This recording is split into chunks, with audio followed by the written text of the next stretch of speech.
अवधूत चिंतन श्री गुरुदेव दत्त श्री स्वामी समर्थ। नमस्कार, मी अश्विनी। स्वागत आहे सर्वांचं स्वामी माऊली चॅनलमध्ये।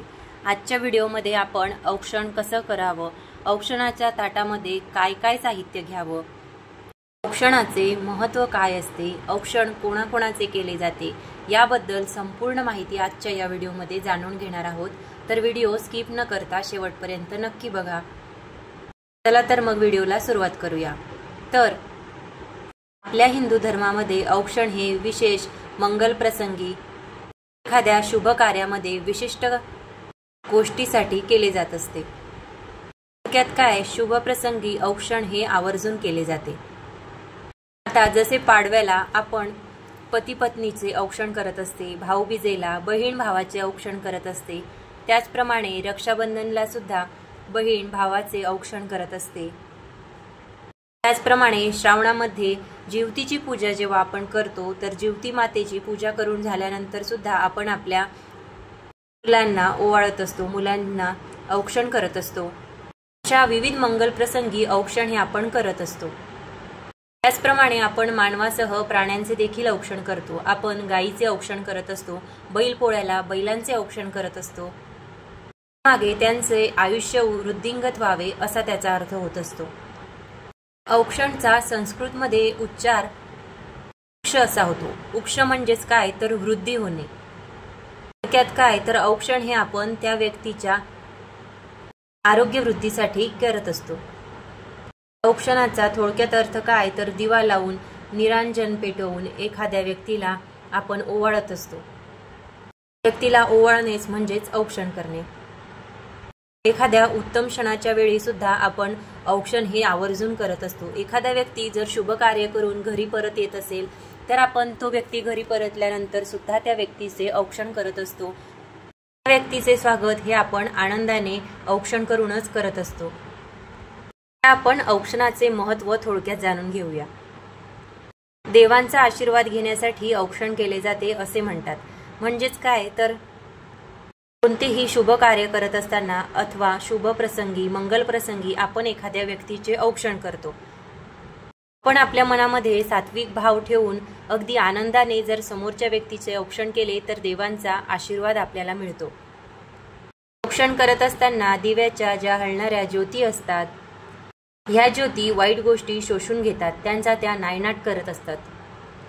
हे दिव्यातून बाहेर पडणारे किरण त्या व्यक्तीचे संरक्षण करत असतात।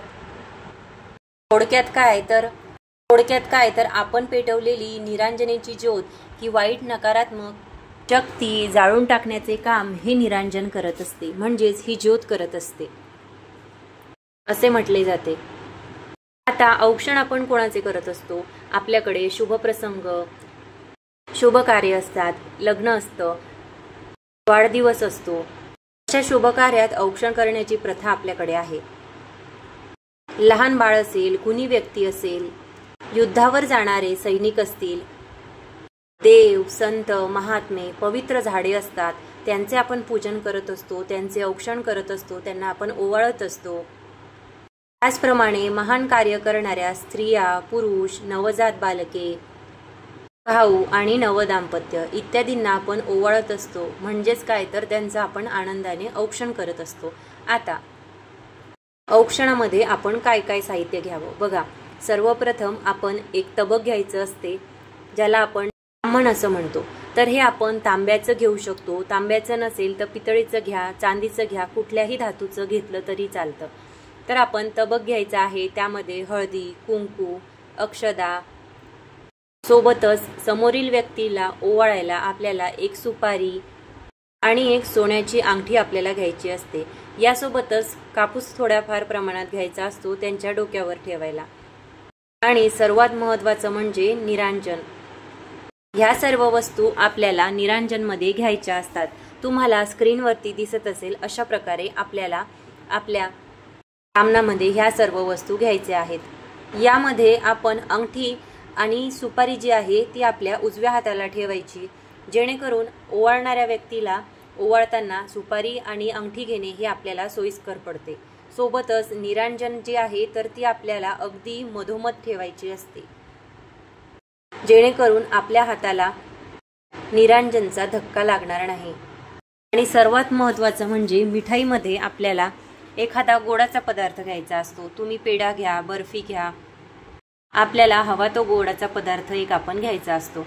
अशा प्रकारचे औक्षणाचे ताट आपण तयार करायचे असते। आता ओवाळत असताना त्या व्यक्तीला आपण बसायला आसन द्यायचे आहे। डायरेक्ट जमिनीवर किंवा खाली त्या व्यक्तीला आपण बसवायचे नाही। तर आपण एखाद्या व्यक्तीला ओवाळत असू, त्यांचं औक्षण करत असू आणि त्या व्यक्तीला जर खाली बसता येत नसेल तर अशा वेळी आपण त्यांना खुर्चीवर बसवले तरीही चालेल, मात्र आपण खुर्चीवर त्यांना तसेच बसवायचे नाही। खुर्चीवर एखादे आसन आपण ठेवायचे आहे आणि त्या खुर्चीभोवती आपण थोडी का होईना रांगोळी काढायची आहे। असं नाही की मग हा व्यक्ती खुर्चीवर बसला म्हणजे आसन द्यायचं नाही, रांगोळी काढायची नाही, असं करायचं नाही। आपण थोडी का होईना रांगोळी काढायची आहे, त्या व्यक्तीला त्या खुर्चीवरती आसन सुद्धा द्यायचं आहे। आणि त्या व्यक्तीला खुर्चीवरती किंवा त्या पाटावरती बसवल्यानंतर, पाटावरती बसवत असाल तर पाटाच्या अवतीभोवती आपल्याला रांगोळी काढायची आहे। आणि आपण सुद्धा ओवाळत असताना जुने जरी कपडे घालत असलो आणि आपण सुद्धा त्या व्यक्तीला ओवाळत असताना जरी आपण जुने वस्त्र परिधान केलेले असेल तरी सुद्धा ते स्वच्छ धुतलेले असावे। मळलेले किंवा खराब झालेले औक्षण करताना आपण कपडे परिधान करायचे नाही। सोबतच आपण जे आपल्या तबकामध्ये निरांजन घेत असतो तर त्यामध्ये आपल्याला 2 जोड वातीस घ्यायच्या आहेत। एक वात आपण कधीही घ्यायची नाही। 2 वाती मिळून एक वात आपण तयार करायची आहे आणि ती वात आपण ओवाळताना घ्यायची आहे। आता तुम्ही बघू शकता अशा प्रकारे आपलं संपूर्ण ताट जे आहे, जो तबक आहे तो सजलेला आहे। अशा प्रकारचंच आपल्याला तबक म्हणजेच आपलं ओवाळायचं ताट हे तयार करायचं आहे। आता सर्वप्रथम ओवाळताना व्यक्तीला त्या पाटावरती बसवून घ्यायचं आहे। त्यानंतर सर्वात आधी आपण मंगलतिलक करायचं आहे, त्यांच्या कपाळाला कुंकू लावून घ्यायचं आहे। त्यानंतर त्यांच्या डोक्याला, त्यांच्या कपाळाला अक्षदा लावायच्या आहेत। त्यांच्या डोक्यावर सुद्धा आपण अक्षदा ठेवायच्या आहेत। आणि सर्वात महत्त्वाचं म्हणजे आपण ज्या व्यक्तीचं औक्षण करत असतो त्या व्यक्तीच्या डोक्यावरती आपल्याला टोपी किंवा रुमाल द्यायचा आहे। त्यानंतर आपल्याला आपण जी तामणामध्ये सुपारी घेतलेली आहे ती ओवाळायची आहे। आता सुपारी आपण घ्यायची आहे आणि ती सुपारी आपण त्या व्यक्तीच्या कपाळाला लावायची आहे आणि त्यानंतर ती सुपारी वर्तुळाकार गोल फिरवून घ्यायची आहे। वर्तुळाकार म्हणजे उजवीकडून डावीकडे फिरवत आपल्याला ती आणायची आहे। ती हळूवारपणे गोल अशी ती आपल्याला फिरवायची आहे। त्यानंतर पण जो काही सुवर्ण अलंकार घेतलेला असतो म्हणजेच अंगठी घेतलेली असते तर ती सुद्धा आपल्याला घ्यायची आहे आणि त्या व्यक्तीच्या कपाळाला लावायची आहे। आता कपाळाला लावल्यानंतर ती डाव्या बाजूने उजव्या बाजूला वर्तुळाकार गोल आणि सावकाशपणेच आपल्याला फिरवायची आहे। सुपारी आणि अंगठी ही आपल्याला एकदा फिरवायची आहे आणि सावकाश हळू फिरवायची आहे। अजिबात घाई गडबड करून किंवा पटकन करायचं असं करायचं नाही। अगदी हळूवारपणे वर्तुळाकार आणि सावकाशपणे ती सुपारी आणि जी अंगठी आहे ती आपल्याला फिरवायची आहे।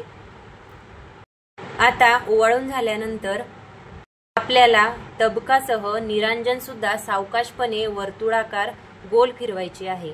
म्हणजेच निरांजन आपल्या त्या तामणात घ्यायची आहे आणि वर्तुळाकार गोल असं हे तबक जे आहे, आपलं तामण आहे ते आपल्याला त्या व्यक्तीसमोर फिरवायचं आहे। त्यानंतर आपण ज्या व्यक्तीचे औक्षण करत असू ते व्यक्ती जर आपल्यापेक्षा ज्येष्ठ असतील, मोठे असतील तर आपण त्या व्यक्तीला नमस्कार करायचा आहे। त्या व्यक्तींचे शुभ आशीर्वाद आपण घ्यायचे आहेत। अशा प्रकारचे औक्षण आपण त्या व्यक्तीचे करायचे आहे। तर आता औक्षण आपण कधी करत असतो तर औक्षण हे आपण विविध मंगल प्रसंगी करत असतो। मुख्यतः पाडवा, श्रावण शुक्रवार, नरक चतुर्दशी, पाडवा, भाऊबीज, रक्षाबंधन, त्याचप्रमाणे अश्विन पौर्णिमेस आपण आपल्या ज्येष्ठ मुलाला किंवा मुलीला ओवाळत असतो। त्याचप्रमाणे वाढदिवसाला सुद्धा आपण लहान मुलांना, एखाद्या व्यक्तीला ओवाळत असतो। त्याचप्रमाणे आपल्या घरामध्ये जर एखादे मंगल कार्य असेल तर आपल्या घरातील व्यक्तींना आपण त्या दिवशी ओवाळत असतो, त्यांचे औक्षण करत असतो। आता औक्षण कुठे करावे तर याबद्दल सुद्धा आपल्याला थोडक्यात माहिती असणे गरजेचे आहे। तर औक्षण करत असताना आपण पूर्व पश्चिम बसूनच औक्षण हे केले पाहिजे। अशा प्रकारे आपण औक्षण करायचे आहे। आता शास्त्राप्रमाणे औक्षण करत असताना ईश्वराप्रती जो आपला भाव असतो, त्या भावामुळे ब्रह्मांडातील ज्या सात्विक लहरी असतात त्या कार्यरत होत असतात आणि जी आपण हातात सोन्याची अंगठी धरतो त्याकडे त्या आकर्षित होत असतात। त्या अंगठीने ओवाळत असताना त्या लहरीमुळे दुसऱ्या जीवाच्या सभोवताली संरक्षण कवच हे तयार होत असते।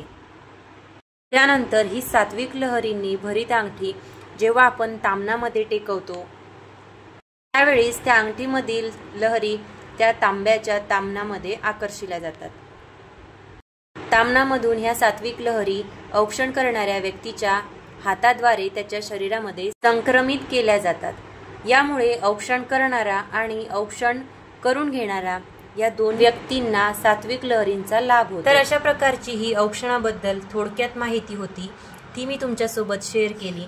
हा व्हिडिओ तुम्हाला कसा वाटला हे कमेंट करून मला नक्की सांगा आणि तुम्ही जर चॅनलवरती नवीन असाल तर चॅनलला लाईक, शेअर आणि सबस्क्राईब नक्की करा आणि कमेंटमध्ये श्री स्वामी समर्थ नक्की लिहा। परत भेटूया अशाच एका नवीन व्हिडिओ सोबत। तोपर्यंत श्री स्वामी समर्थ।